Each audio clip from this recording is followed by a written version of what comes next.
Number share किए थे कि सर मैंने इतने नंबर का टेस्ट दिया, इतने नंबर मेरे बने केमिस्ट्री में, बहुत सही रहा। कुछ का ऐसा रहा कि सर मेरे 11 नंबर नेगेटिव मार्किंग हो गई। अब 11 नंबर नेगेटिव मार्किंग का मतलब क्या हुआ कि 11 क्वेश्चन गलत करके आया अंकल। ठीक है, मैं अंकल ही बोलता हूँ बेटा ऐसे बच्चों को। ठीक है, तो वो 11 नंबर आपके नेगेटिव हुए हैं और आपके क्वेश्चन भी नहीं बने हैं, तो मैं आप सभी को ये बात बोलूंगा, हर टेस्ट आपका एक प्रतिबिंब होता है, वो आपकी आपकी करंट सिचुएशन को बताता है। तो जो क्वेश्चन, चाहे वो फिजिक्स के क्वेश्चन हो, चाहे वो बायो के क्वेश्चन हो, चाहे वो केमिस्ट्री के क्वेश्चन हो, जो क्वेश्चन आपसे नहीं हुए हैं, याद रखिएगा, अगर आप आज से एनालाइज करने बैठ जाओगे तो जब आपका एग्जाम आएगा मुझे ये कहने की जरूरत नहीं पड़ेगी कि भाई ये करना है वो करना है। मैं आज से इसी डेट से बात बोल रहा हूं कि जो क्वेश्चन आपसे नहीं बने हैं उन क्वेश्चन को सेपरेट नोटबुक में जरूर लिखें और ये सोचें कि ये हमारी एक मंजिल है, पहाड़ की चोटी पे हमें चढ़ना है, नीट एग्जाम हमें क्लियर करना है, डॉक्टर बनना है।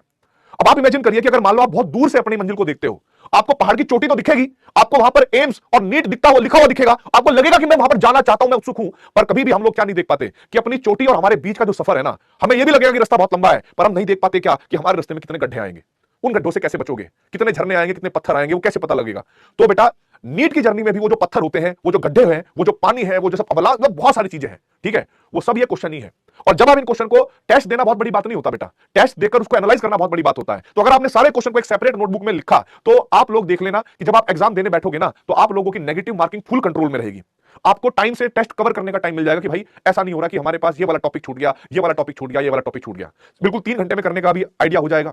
तो सारी चीजें आप लोग सीखते हुए जाओगे और सीखने का सफर है। और मैंने ये भी बोला है कि बेटा एग्जाम को आप ऐसे मत लो कि अगर यही एग्जाम है तो सब कुछ है। आप ये सोच के चलिएगा एग्जाम के अंदर कि ये हमारी उम्र है और इस उम्र में सबसे बेहतरीन काम करने का अगर कुछ तरीका है या लाइफ में कुछ चाहिए जो किक दे हमें, तो बेटा एक इंसान को सबसे बड़ी किक मिलती है जब वो लाइफ में कुछ उखाड़ के फेंकता है।